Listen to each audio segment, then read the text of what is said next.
Hello, everybody. Hope you're doing fantastically well. It's Connor here, and we are back with the pre-seasons prediction show, a show that we did last year, and we had some interesting conclusions from interesting player selections, and I thought it'd be the right thing to go through it all again. If you are new to the One Leeds fan channel, hello. My name is Connor McGilligan. I provide Leeds content on a daily basis, sometimes more like a weekly basis, but I have been going absolutely hammer and tong post-season, and I need a break. If you've not made aware so far, I've not been made aware, I will be away on holiday by the time this video comes out, thank goodness, even though it was hot in the country yesterday. But yeah, listen, we're going to get into your preseason predictions anyway, because a lot of people loved this video last season. So my top four: Manchester City are going to win the Premier League. Liverpool are going to finish second by some distance, I believe, and this is post the Community Shield win as well. I think City normally start the season slow. I think they're going to come out the blocks, and I'll be willing them to do well as well. Erling Haaland, obviously born in Leeds, we've caught him wearing Leeds shorts before, and obviously Calvin Phillips, who's been a staple of the Marcelo Bielsa project for the past 4 years, and someone who I completely wish my best regards to, and I'll be definitely looking out for him this season. Liverpool, I think they'll just come up short. I think that in the Community Shield they showed a lot, but I think Manchester City will generally grow into the season. It's what they do every single season. They'll go on a ridiculous running streak, but I think it's going to be a competitive top two. But I do think City will pull away, and I think Erling Haaland will be that catalyst for them to do so. Third, I'm actually going to go with Spurs. I do believe under Antonio Conte, every team seems to have a peak. Every team seems to have a complete season under him, and I think with the additions of Jed Spence, in particular the addition of Jed Spence, Yves Bissouma, and Richarlison, I think they're going to be very, very competitive, especially in that top four bracket. World-class players in Heung-min Son and Harry Kane, of course, and Langley, I think, is a decent signing as well. Give a little bit of balance to that back two. Romero is going to grow this season, so I think they'll do okay. Fourth is going to be a bit of I don't really know, to be honest with you. It's Arsenal or Chelsea, but I will go with Chelsea. I think they're going to strengthen towards the back end of the transfer window. Sterling's been brought in, Koulibaly's been brought in as well, but there's been lots of talk about Kimpembe and Cucurella, them hijacking the Manchester City deal for Cucurella. Obviously, with Manchester City not being able to come to some sort of agreement with Brighton for the Spanish superstar. So keep an eye on that one. But my top four: Man City, Liverpool, Spurs, and Chelsea. So obviously you guys know that my winners are going to be Manchester City. I think they're going to do it. I think it'll be their fifth in 6 years, which is truly remarkable. And I think we are looking at a Manchester United Alex Ferguson sort of era of dominance from Manchester City now. I'm also going to put it out there, I think they will win the Champions League next season, or this season coming up. Relegation, more interesting to Leeds United fans, which says a lot, really. Maybe it's just more interesting to me. Maybe you guys don't see it as a primary concern. However, let's get into it. So, who do I think will finish 20th? I think it's a toss-up, but I'm going to go with Bournemouth. I think it's been a woeful summer so far for them. I think they're relying on a lot of what they had in the Championship. Dom Solanke, obviously Phil Billing, who I do think are Premier League players. However, I think across the squad, you simply have to invest in your first season coming back up, or you are preparing for the Championship, like we've seen with Norwich in previous years, like we've seen with many other teams. Leeds have invested in their first season when we came up. It was a big beneficiary to us. Nottingham Forest have done the same thing, which I think will see them safe as well. Probably the only team in recent memory who didn't go out there and spend an absolute bucket load is Sheffield United, but they did still spend money on that squad. So yeah, I think you have to spend money. It's the modern era. It's where we play now in the Premier League. It is such a gulf between the Championship and the Prem, which I never thought there was. I thought the bottom 10 and the top 10 of the Championship, the bottom 10 of the Premier League and the top 10 of the Championship would have competitive games, let's say if it was over 2 legs. But since being in the Premier League, that is completely false. The bottom 10 in the Premier League would absolutely rip through the top 10 of the Championship, and I think that's why when you come up, when you get that opportunity, like Forest have done, for example, you take that chance. And to be fair, Brentford didn't make massive changes last season, but they did. They were able to bring in some people would quote a world-class player in Christian Eriksen, who I genuinely think kept them up last season. So yeah, I'm going to go with Bournemouth in 20th. 19th, I'm going to go with Fulham.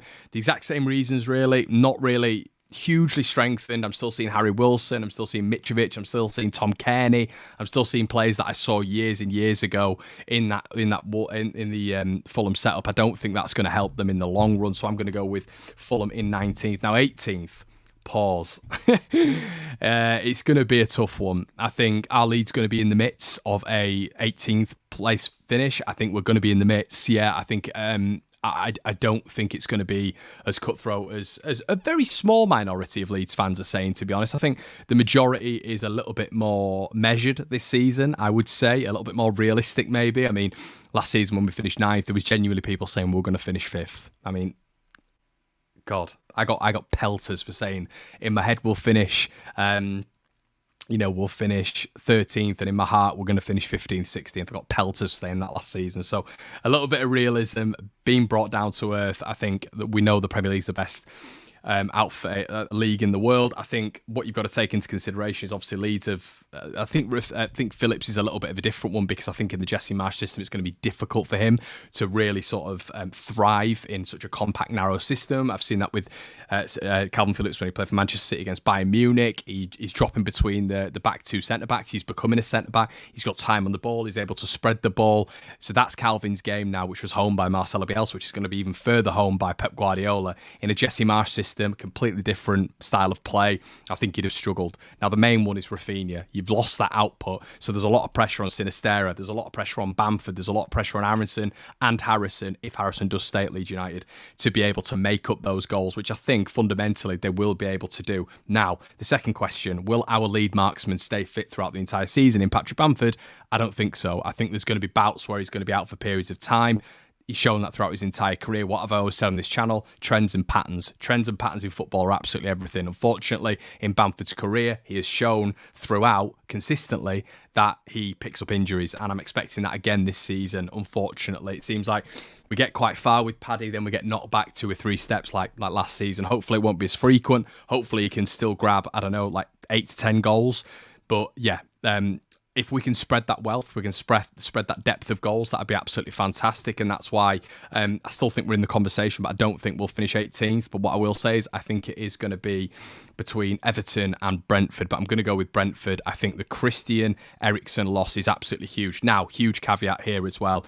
There is a lot of talk at the minute of Brentford going out and getting Aaron Hickey. They've got Aaron Hickey going out and getting Mikael Damsgaard from Sampdoria. Now, I think that will be a top signing, part of the Danish link, the Danish cohort as well, that they have down at Brentford. Like we have the American cohort, Wolves have the Portuguese cohort. They have the Danish cohort, don't they, down there? And I think bringing them in, bringing another Dane into that environment, like we saw with Christian Eriksen, would be very advantageous. I think his creative ability is second to none. Leeds were looking at him last season as well. That obviously went quiet when there were rumours of 35 million, 40 million spoken about, but it looks like Brentford are going to be going in there for 18 million and seeing what they can get done. If they get a deal like that done, that changes absolutely everything, because he can be the contributor and the changer of games, and sort of have a goal swing towards Brentford of 5 to 10 goals per season. Potentially, the Moneyball approach that Brentford have always gives them an advantage, because they're able to retain a lot of money and sell players on, get a lot of money from those players, but as well invest it very shrewdly in 5 or 6 players. So yeah, I think Damsgaard will be a very, very good replacement for where Brentford are for a Christian Eriksen. So it's all dependent on that, really. So yeah, they're my sort of bottom 3 at the minute. It's a split between Everton and Brentford for the 18th spot, Bournemouth and Fulham. Now, let's talk about Leeds United. So I've split things up into categories, which you'll see on screen now, everybody. So my top scorer, who's going to be Leeds United's top scorer this season? I'm going to go with Jack Harrison. I think Jack Harrison is going to get maybe in the sort of double figures again. I think it's going to be from like 11 to 13 goals, I would expect. As I said, I think the goals are going to be spread around the whole team. I think Bamford, unfortunately, will miss portions of the season. I think we've always seen that with Paddy, and it's going to happen again, in my personal opinion. I think, as I've always said, trends and patterns. I think you always see that with Liam Cooper, you always saw that with Calvin Phillips, you're going to see that all the time with Junior Firpo, and you will see that with Patrick Bamford as well. So I think Harrison will get, actually last season when I was working for Leeds Live, I got it correct, because I said the man who's going to score the most goals for Leeds United in the Premier League was going to be Rafinha. People turned around to me and they looked at me and said, what? No, it'll be Bamford, and I knew there were going to be more injuries for Bamford, so I'm going with Harrison this season. Next category is going to be star man. So my star man is going to be Brendan Aronson. You Americans will love to hear this. You Leeds fans will love to hear this. I think he's looked phenomenal in pre-season. Can play on the right, can play down the middle in the cam role, but I loved when he was on the right. I loved his jinking runs as well. Showed a little bit of agility over 5 to 6 yards as well. I know it's against Cagliari, but I think he looked good in the other games we played as well against top opposition. He's a fly around, you know what. He is his energy and endeavour. He is the one who sets the tone for the press. You guys know that I've spoken about Conor Gallagher like this when he played for Crystal Palace. He's the tone setter to when it comes to the press, which is vitally important when it comes to a Jesse Marsch system. So for me, star man is going to be Brendan Aronson. Next category is going to be the surprise package. Now, a lot of you will be thinking Sinisterra. A lot of you will be thinking Joe Gelhardt. A lot of you will be thinking Sam Greenwood. No, I'm going to go with Robin Koch. The reason I'm going to go with Robin Koch is because I don't think he's had a consistent spell in this Leeds United side for long enough. And I think if he has a consistent partner next to him, i.e. Pascal Struijk, I think they will be able to really bring up a decent partnership, dependent on how Leeds deal with these transitional elements, counter-attacks from other teams, which I think we are definitely going to be exposed to this season, I should say. So, yeah, I think Robin will have a good season. If we can see him get 30 games under his belt, that'd be phenomenal, and it'd be a different change to a different sort of momentum swing from what we've seen before. He's got into things before, and he's had to be phased out. We saw it in the first Premier League season at Bielsa. We had a really good start, phased out because of injury, found it difficult to get back up to speed again. So for my surprise package, it's going to be Robin. Most improved player. He's still young. I think he's going to be a phenomenal talent. I think we're going to see him just get better and better and better. I want to see him at the side of Robin Koch with Charlie Cresswell pushing both of them to the absolute limit. It is going to be Pascal Struijk. I think Pascal's going to be phenomenal this season. I think we're going to see, not phenomenal, but I think he's going to be phenomenal by his standards. I think he's going to improve again, get to that next level, which I think he's done most seasons. Yes, last season, towards the back end, he didn't have a great campaign, but who did apart from Rafinha? Absolutely none of them. The confidence was on the floor. They were going through a transition in terms of Marcelo Bielsa to Jesse Marsch, a whole different style of play, which I have given that excuse to every single player. Even players I've criticised, I have said that transitional element from one manager to another, one ethos to another, one mentality structure to another mentality structure, you have to put that as a basis for maybe a player not getting up to that level. And I think Struijk was affected by that. However, what I've seen with him so far in terms of how he's been able to go about his things, when he's been versatile, when he's been defensive midfield, when he's been left back, he's been moved around everywhere. But I think a consistent spell at centre back next to a consistent partner will only do him good. So that's going to be my most improved player. Breakthrough. Probably not a surprise in terms of what you guys are expecting, but it is going to be Joe Gelhardt. I think this is going to be his breakthrough season at Leeds United. This is going to be the season where everybody's going to turn around and go, wow. I think his goal contributions last season were phenomenal for the minutes he got. You look at that goal that he scored at Brentford as well, phenomenal. That was called offside with his right foot. If that had stood, flipping heck. It could have been, the nerves could have been quelled a little bit in that game. But yeah, he's been brilliant. And even if Bamford is to get injured, if we can keep Joffy fit, which is a big question mark, if we can keep him fit, then that person who's going to come in for Patrick Bamford is going to be of a top ilk. It really is. But I think Paddy really does lead the line well. You saw it against Cagliari.